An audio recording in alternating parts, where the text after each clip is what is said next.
Hello मरমৰ ছাত্ৰ-ছাত্ৰীসকল আজি এই ভিডিঅ'টোত আমি তোমালোকৰ চতুৰ্থ শ্ৰেণীৰ ইংৰাজী কিতাপখনৰ লেসন 4 দ্য হিডেন ট্ৰেজাৰ নামৰ ষ্টৰীটো কুৱেশ্যন এনসাৰ তথা এক্টিভিটিজ সমূহ ডিসকাস কৰিছো। ইয়াত দিয়া আছে এক্টিভিটিজ 1 সে yes or no। সে মানে আছে কোৱা, yes মানে আছে হয় আৰু no মানে আছে নহয়। যদি বাক্যটো শুদ্ধ হয় তেনেহলে yes আৰু যদি বাক্যটো ভুল হয় তেনেহলে no। প্ৰথম এ নাম্বাৰ বাক্যটো হৈছে মাধৱ had two sons। মাধৱৰ দুজন পুত্ৰ আছিল। আনসাৰটো হ'ব yes হয়। বি নাম্বাৰটো হৈছে Pankaj and Rajen were lazy। Pankaj আৰু ৰাজেন এলেহুৱা আছিল। আনসাৰটো হ'ব yes। সি নাম্বাৰটো হৈছে Madhav dug up the field। মাধৱে পথাৰ খান্দিছিল। আনসাৰটো হ'ব no, কাৰণ পথাৰ মাধৱে খন্দা নাছিল, পংকজ আৰু ৰাজেনেহে খান্দিছিল। ডি নাম্বাৰটো হৈছে there was gold hidden in the field। পথাৰত সোণ লুকাই থোৱা আছিল। আনসাৰটো হ'ব no, কাৰণ পথাৰত কোনো ধৰণৰ ধন সম্পত্তি বা সোণ লুকাই থোৱা নাছিল। এতিয়া ই number the ripe and golden paddy was the treasure। পকা আৰু সোণালী ৰঙৰ ধানে হৈছে ধন সম্পত্তি। আনসাৰটো হ'ব yes। এতিয়া number 2 let's see how much you have understood the story, write the answers। চাওঁ আহা আমি সাধুটো কিমান দূৰ বুজি পাইছোঁ। উত্তৰবোৰ লিখা। এ নাম্বাৰ কুৱেশ্যনটো হৈছে why was Madhav worried। Madhav কিয় চিন্তিত হৈছিল। Answer Madhav was worried because his sons didn't help him in the field। Madhav চিন্তিত হৈছিল কাৰণ তেওঁৰ পুত্ৰই তেওঁক পথাৰৰ কামত সহায় কৰা নাছিল। বি নাম্বাৰটো where did Madhav take Pankaj and Rajen one day। মাধৱে পংকজ আৰু ৰাজেনক এদিন কলৈ লৈ গৈছিল। আনসাৰ হ'ব one day Madhav took Pankaj and Rajen to the field। এদিন মাধৱে পংকজ আৰু ৰাজেনক পথাৰলৈ লৈ গৈছিল। Number C what did Pankaj and Rajen show in the field। Pankaj আৰু ৰাজেনে পথাৰত কি সিঁচিছিল। Answer Pankaj and Rajen showed paddy in the field।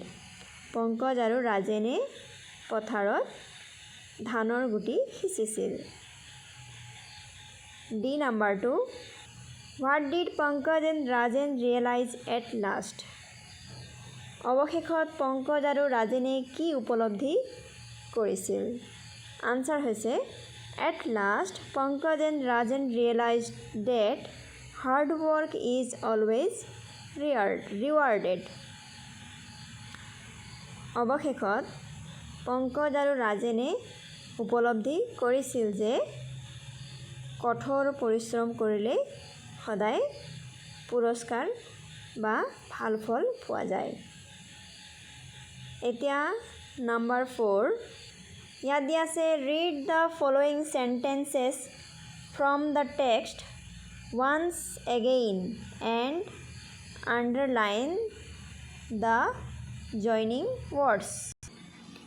ইয়াত কোৱা হৈছে পাঠটোৰ পৰা দিয়া বাক্যবোৰ আকৌ এবাৰ পঢ়া আৰু জইনিং ৱৰ্ডছবোৰ আণ্ডাৰলাইন কৰা।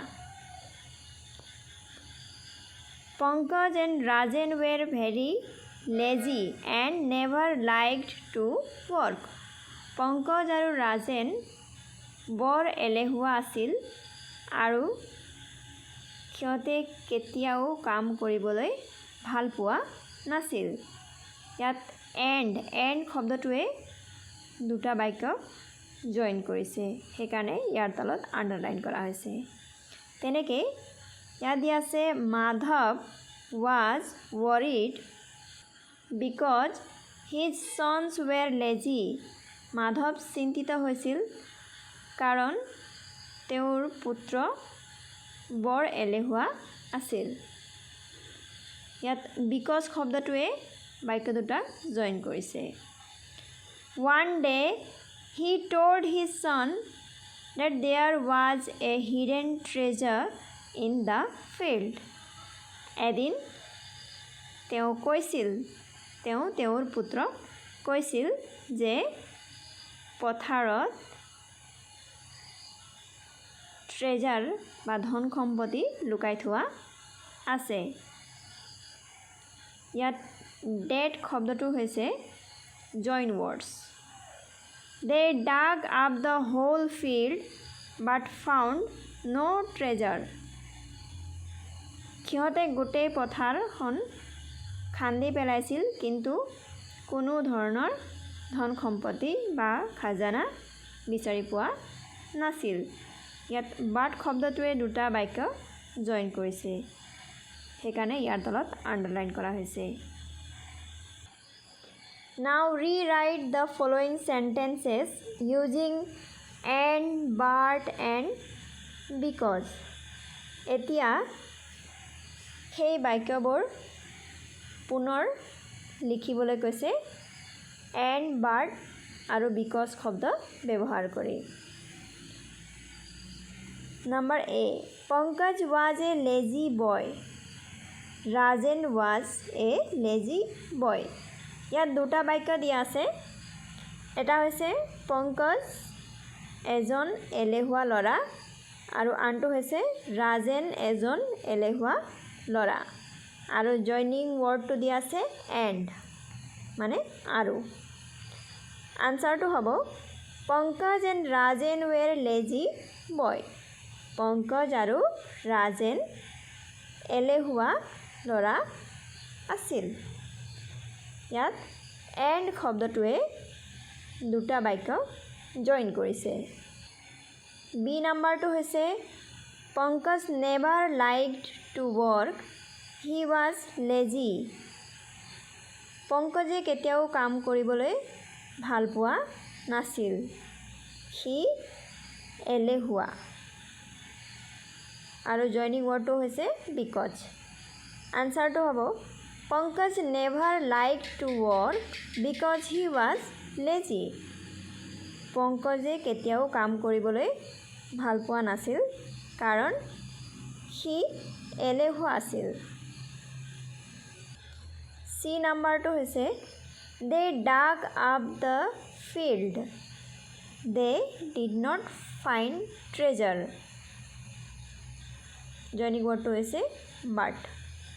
ইয়াত কোৱা হৈছে সিহঁতে পথাৰ খান্দি পেলাইছিল, সিহঁতে কোনো ধৰণৰ ধন সম্পত্তি বা খাজানা বিচাৰি পোৱা নাছিল।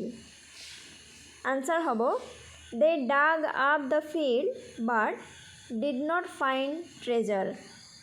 সিহঁতে পথাৰখন খান্দি পেলাইছিল কিন্তু কোনো ধৰণৰ ধন সম্পত্তি বা ট্ৰেজাৰ বিচাৰি পোৱা নাছিল।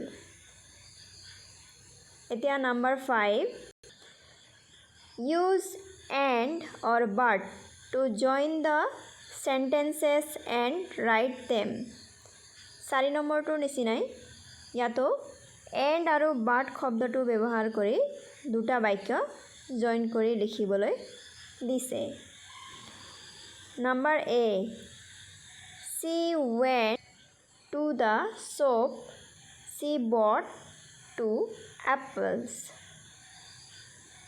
ইয়াত কৈছে তাই বজাৰলৈ গৈছিল, দোকানলৈ গৈছিল, তাই 2টা আপেল কিনি আনিছিল বট মানে হৈছে কিনি আনা আৰু shop shop shop মানে হৈছে দোকান answer she went to the shop and bought 2 apples তাই বজাৰলৈ গৈছিল আৰু দুটা আপেল কিনি আনিছিল এতিয়া number B we played well we lost the match আমি ভালকে খেলিছিলোঁ আমি খেলটো হাৰিছিলোঁ এনসাৰটো হ'ব we played well but lost the match আমি ভালকে খেলিছিলোঁ কিন্তু আমি হাৰি গৈছিলোঁ lost মানে হৈছে হাৰি যোৱা সি নাম্বাৰটো I liked the dress Rita did not like it মই কাপোৰযোৰ ভাল পাইছিলোঁ ৰীতাই ভাল পোৱা নাছিল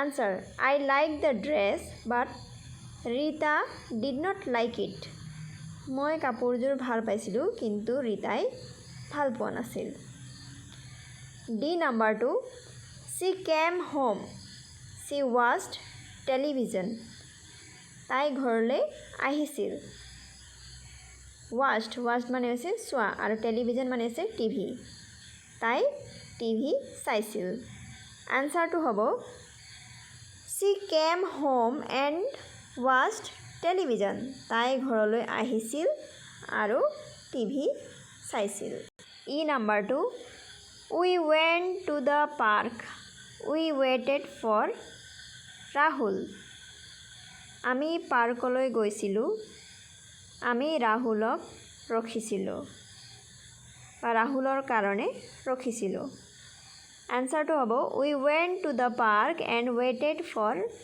Rahul আমি পাৰ্কলৈ গৈছিলোঁ আৰু ৰাহুলৰ কাৰণে ৰখিছিলোঁ বা অপেক্ষা কৰিছিলোঁ এতিয়া হও number 6 B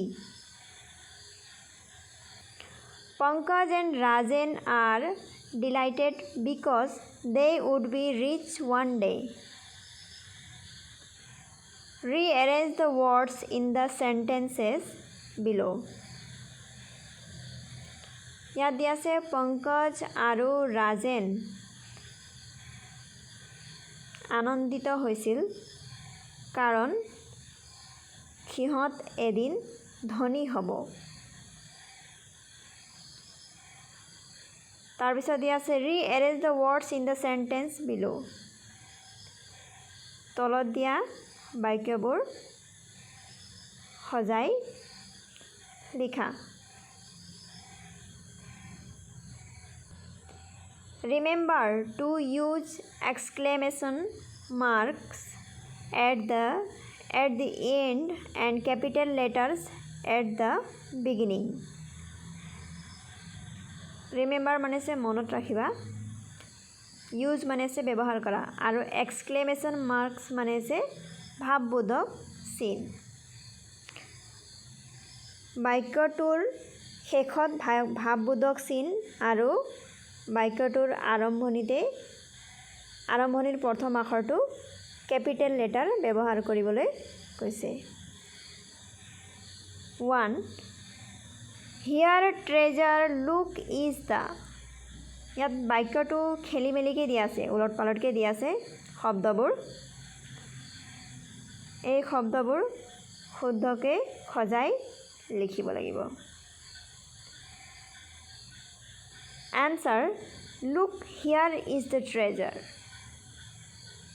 2 number 2 will be ours treasure all the Answer to hobo all the treasure will be ours Number 3 yours now it's look Answer to hobo look it's yours now 3 number 2 How Pankaj Rajan excited and where Answer to hobo How excited Pankaj and Rajan were এতিয়া number 7 Let's have fun with words by adding ly, nes and er. শব্দবোৰত ly, nes আৰু er যোগ কৰিবলৈ দিছে। Happy happy শব্দটোৰ ly যোগ কৰিলে happily. Happy শব্দটোৰ শেষত থকা y আখৰটো ইয়াত নাথাকিব আৰু yৰ সলনি I আৰু পিছত ly হ্যাপিলি। তেনেকৈ er যোগ দিলেও yটো উঠি যাব আৰু তাত I বহিব হ্যাপিয়াৰ। তাৰপিছত হ্যাপিনেছ great গ্ৰেটলি greater greatness. You can also make your own words by adding ly, nes and er to the words given below. তুমিও নিজৰ শব্দ বনাব পাৰিবা ly, nes আৰু er এইকেইটা যোগ কৰি। তলত শব্দবোৰ দিয়া আছে যেনেকৈ সুইট সুইট শব্দটোত ly যোগ কৰিলে সুইটলি, er যোগ কৰিলে সুইটাৰ আৰু nes যোগ কৰিলে সুইটনেছ। ঠিক সেইদৰে কাইণ্ড শব্দটো কাইণ্ডলি, কাইণ্ডাৰ, কাইণ্ডনেছ। লাভ শব্দটো lovely, lovelier, loveliness. Angry angry মানে আছে খং, খং উঠা। Angrily, angrier, angriness. Thank you. তোমালোকে আৰু ভিডিঅ' পাবৰ কাৰণে চেনেলটো ছাবস্ক্ৰাইব কৰি ৰাখিবা।